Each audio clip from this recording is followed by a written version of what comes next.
Kisah cinta antara Ali bin Abi Thalib dengan Fatimah Az-Zahra sangat luar biasa indah. Cinta yang selalu terjaga kerahasiaannya dalam sikap, kata maupun ekspresi. Saking terjaga kerahasiaannya, setan saja pun tidak tuhumainahu urusan cinta di antara keduanya.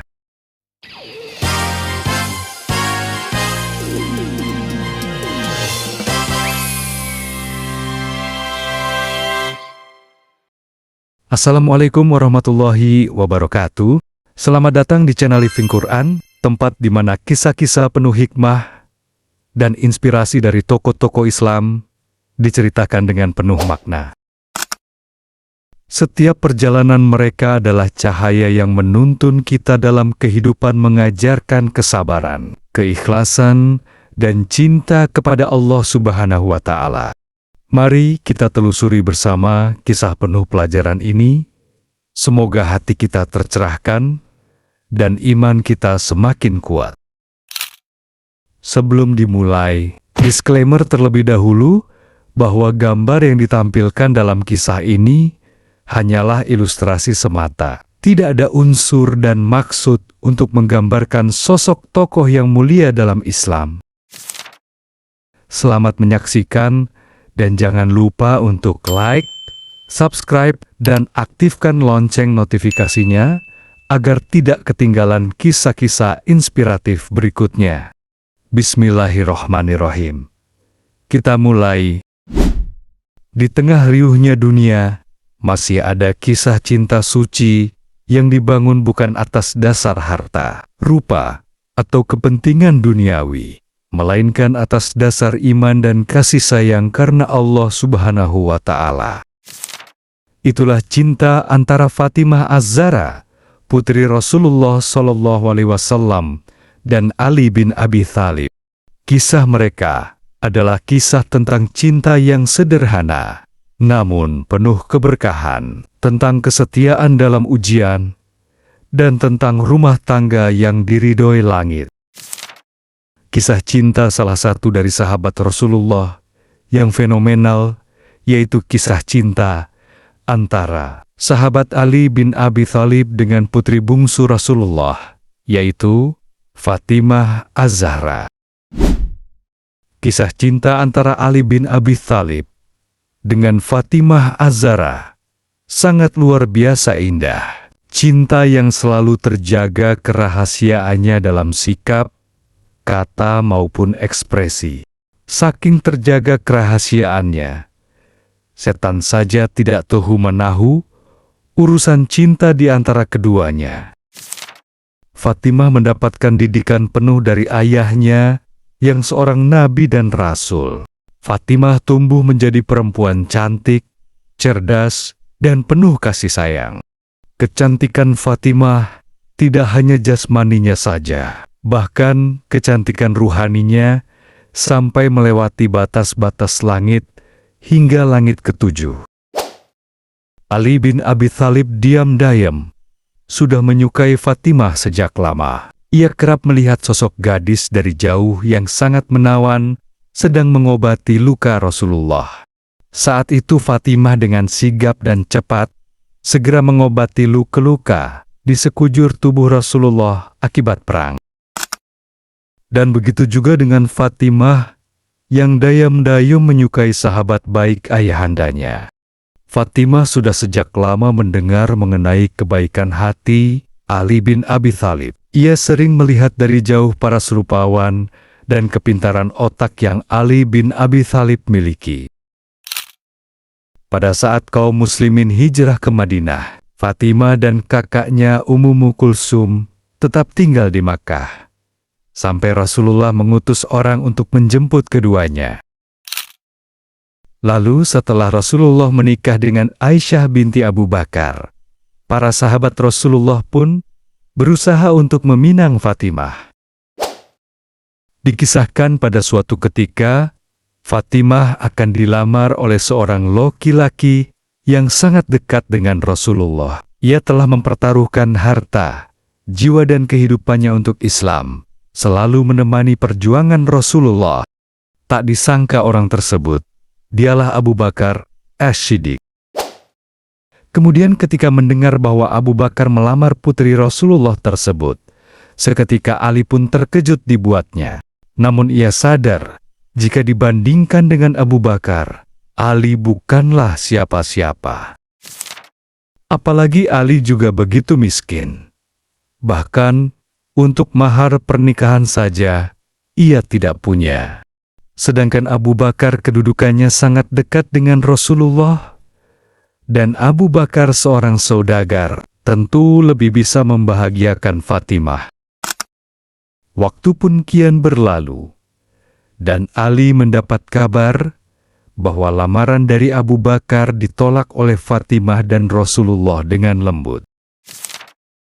Kabar itu pun membuat hati Ali merasa sangat senang, sehingga terlihat senyuman kecil di wajahnya. Lalu ia mempersiapkan diri kembali, berharap ia masih memiliki kesempatan untuk melamar Fatimah. Akan tetapi ujian Ali belum berhenti di situ saja. Ternyata Umar ibn al-Khattab juga turut ikut melamar Fatimah. Seorang laki-laki yang gagah perkasa dan pemberani, hingga setan saja takut kepadanya. Hal ini membuat Ali harus berusaha ikhlas jika Fatimah menikah dengan Umar. Namun, beberapa saat kemudian, Ali menerima kabar yang membuat Ali semakin bingung, karena lamaran Umar pun juga ditolak oleh Fatimah.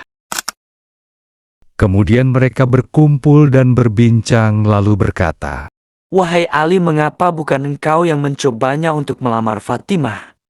seru sahabat Ansyarnya. Kemudian mereka berkata kembali, "Mengapa tidak engkau yang mencoba melamar Fatimah? Sepertinya aku punya firasat bahwa engkaulah yang ditunggu-tunggu oleh Rasulullah." Kemudian Ali menjawab, "Aku?" Tanyanya dengan nada tak yakin. "Ya, engkau wahai saudaraku." Aku hanya pemuda miskin, apa yang bisa aku andalkan? Lalu sahabatnya pun memberi dukungan kepada Ali. "Kami selalu berada di belakangmu untuk mendukungmu, wahai saudaraku." Lalu akhirnya, Ali memutuskan memberanikan diri untuk menemui Rasulullah Shallallahu Alaihi Wasallam dengan menyampaikan maksud hatinya untuk meminang putri Rasulullah yaitu Fatimah Az-Zahra untuk menjadikan istrinya. Kemudian Rasulullah bertanya, "Wahai Ali, apakah engkau mempunyai sesuatu?" Tidak ada ya Rasulullah. Jawab Ali. "Di mana pakaian perangmu yang hitam yang pernah saya berikan kepadamu?" Tanya Rasulullah lagi. Masih ada padaku wahai Rasulullah. Jawabnya Ali, "Berikan itu kepada Fatimah sebagai mahar," kata beliau. Kemudian Ali langsung bergegas pulang dan membawa baju besinya. Lalu Rasulullah Shallallahu Alaihi Wasallam menyuruh menjualnya. Dan baju besi tersebut Ali jual kepada Utsman bin Affan seharga 470 dirham. Kemudian ia serahkan kepada Rasulullah dan Rasul berikan ke Bilal untuk membeli perlengkapan pengantin. Fatimah yang sudah lama memendam cintanya kepada Ali bin Abi Thalib merasa bahagia. Kaum muslimin merasa gembira atas pernikahan Fatimah dan Ali bin Abi Thalib. Singkat cerita, setelah setahun menikah, Fatimah dan Ali dikaruniai anak laki-laki bernama Hasan. Dan saat Hasan genap berusia 1 tahun, lahirlah Hussein pada bulan Sya'ban tahun keempat Hijriah. Kehidupan rumah tangga mereka sangat sederhana. Fatimah bekerja di rumah, menggiling gandum hingga tangannya melepuh. Ali bekerja keras di luar rumah, mengangkat air dan mencari nafkah.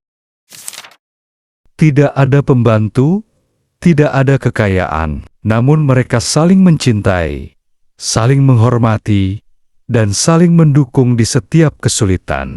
Dikutip dari buku 115 kisah menakjubkan dalam kehidupan Rasulullah Sallallahu Alaihi Wasallam.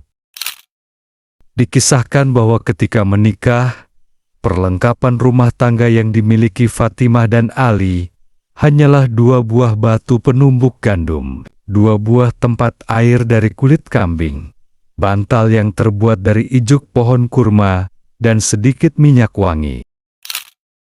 Suatu ketika Rasulullah SAW pulang dari salah satu peperangan dengan membawa tawanan dan harta rampasan perang dalam jumlah cukup banyak. Ali radhiyallahu an kemudian menyarankan kepada istrinya untuk meminta seorang pembantu kepada beliau agar bisa meringankan pekerjaan rumah tangganya. Fatimah pun menyetujuinya. Putri Rasulullah SAW itu pergi menemui ayahnya. Tiba di hadapan sang ayah, Fatimah ditanya, "Apa keperluanmu, putriku?" Fatimah terdiam. Ia tidak kuasa mengatakan maksud kedatangannya. Ia hanya berkata, Tidak ada. Wahai Rasulullah, aku kesini hanya untuk menyampaikan salam kepadamu. Kemudian Fatimah beranjak pulang ke rumahnya. Saat tiba di rumah, sang suami telah menunggunya dan bertanya, Bagaimana hasilnya, wahai istriku? Aku tak kuasa mengatakannya kepada Rasulullah. Aku merasa malu meminta seorang pembantu kepadanya. Fatimah menjawab dengan pelan, "Bagaimana kalau kita berdua mendatangi Rasulullah?" Saran Ali. Fatimah radhiyallahu an menganggukkan kepala. Kemudian mereka pergi menghadap Rasulullah SAW untuk menyampaikan keinginan mereka. Namun, tanggapan Rasulullah SAW sungguh di luar perkiraan mereka. Beliau berkata, "Demi Allah, aku tidak akan memberi kalian, sementara banyak fakir miskin kaum muslim dengan usus berbelit-belit karena kelaparan." Kemudian malam hari itu, Rasulullah SAW mendatangi Fatimah dan Ali. Keduanya sudah berbaring di tempat tidur dan bersiap untuk istirahat. Mereka bangkit menyambut kedatangan ayahanda yang mulia. Namun, beliau berujar lembut, "Tetaplah di tempat kalian."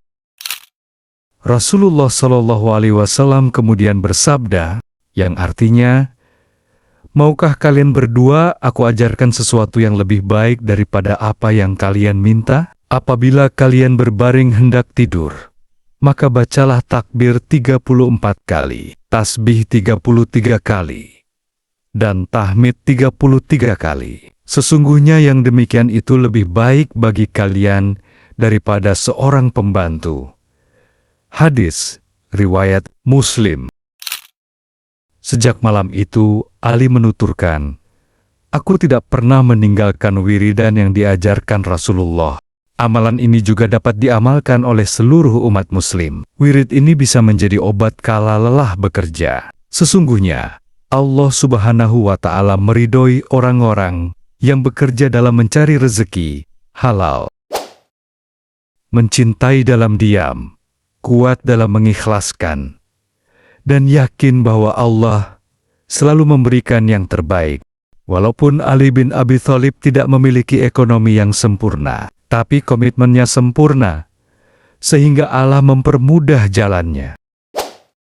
Itulah cinta dalam diam, cinta yang selalu berlandaskan oleh ketaatan. Yang diutamakan ialah cinta yang besar kepada Allah dan Rasul-Nya. Itulah kisah cinta tentang keberanian, tanggung jawab, komitmen, dan keikhlasan sebuah cinta.